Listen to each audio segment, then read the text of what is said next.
Assalamualaikum warahmatullahi wabarakatuh. Bertemu lagi bersama saya di Bedain TV.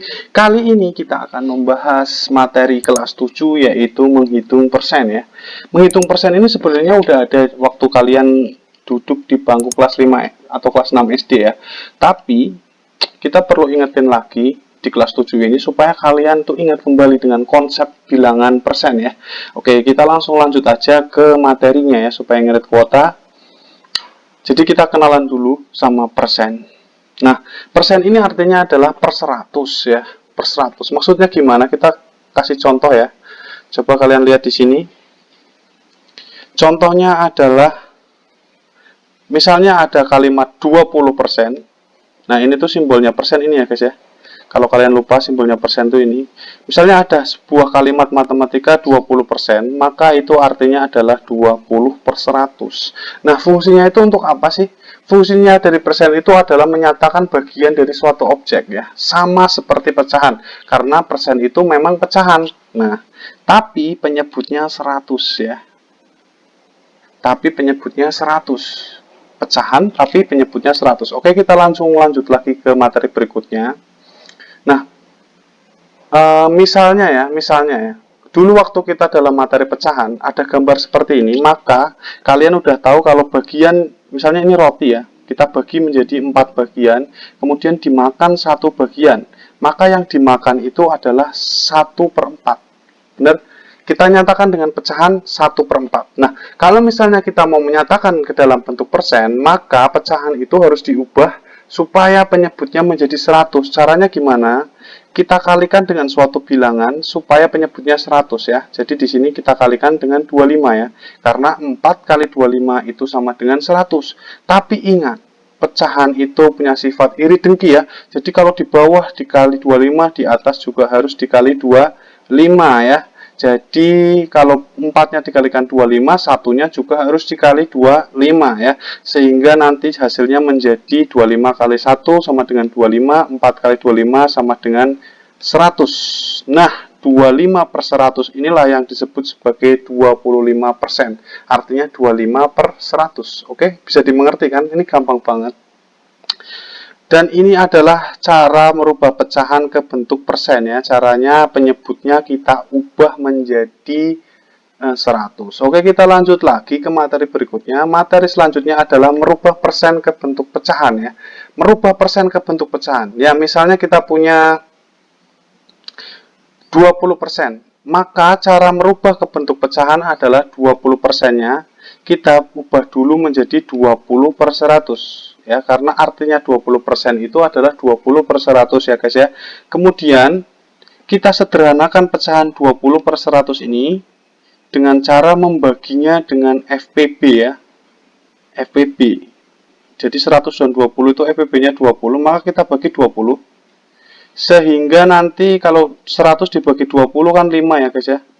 Kemudian 20 dibagi 20 berapa? 1. Sehingga nanti menjadi pecahan yang bentuk paling sederhana yaitu 1/5 ya. Jadi sebenarnya sampai di sini itu sudah benar ya. Dari persen ke bentuk pecahan. Tapi kita perlu merubahnya lagi menjadi bentuk yang paling sederhana ya. Kamu pasti udah pada jago membuat pecahan ke dalam bentuk yang paling sederhana. Oke, kita lanjut lagi. Misalnya ada 15% contohnya ya. Ya kita ubah dulu menjadi 15 per 100. Kemudian kita bagi dengan FPB dari 15 dan 100 ya. Kalau nggak ngerti FPB ya kalian coba-coba aja. Pokoknya diubah ke dalam bentuk yang paling sederhana ya. Di sini nanti akan sama dengan 15-nya bagi 5, 3, 100-nya bagi 5, 20, sehingga menjadi bentuk pecahan paling sederhana, yaitu 3 per 20. Gampang banget. Materi selanjutnya di kelas 7 adalah merubah persen ke bentuk pecahan ya. Sekarang kita ubah persennya ke dalam, oh ini udah ya tadi ya. Kita lanjut lagi. Nah, merubah pecahan desimal ke bentuk persen ya. Caranya gimana? Ini gampang banget guys ya. Jadi misalnya ada pecahan desimal 0,5, maka caranya merubah ke bentuk persen adalah 0,5 dikali 100 ya guys ya. Dikali 100. Sehingga jadi 50%. Dari mana 50%? Nah, ini kamu lihat ya caranya ya. Kalau misalnya ada bilangan desimal seperti ini, dikalikan 100, itu caranya gampang banget guys. Dikalikan 100 misalnya. Nah, Di sini 100 itu kan nolnya 2 ya guys ya. Kalau nolnya 2 berarti nanti komanya mundur 2 kali. 1, 2. Terus nolnya dikasih di sini ya. Jadi jawabannya adalah 50. Persennya ikut ke belakang, jadi 50% ya. Misalnya dikalikan 1000, ya komanya mundur 3 kali. 1, 2, 3. Nanti yang pas di cekungannya itu dikasih 0 gitu ya. Gampang banget, oke. Kita lanjut lagi, misalnya dari persen ke bentuk desimal. Caranya gampang. Misalnya di sini, tar dulu, dihapus dulu ya guys ya. Dihapus dulu. Nah, misalnya seperti ini. Contoh soal lagi, misalnya 15% diubah ke dalam bentuk desimal, berarti 15% kita ubah dulu ke dalam bentuk 15/100 ya. Kemudian caranya adalah kita bagi 15-nya dengan 100. Cara membaginya gimana? Gampang. Ini 15 dibagi 100. Berarti nanti dari sini kita kasih begini 2 kali.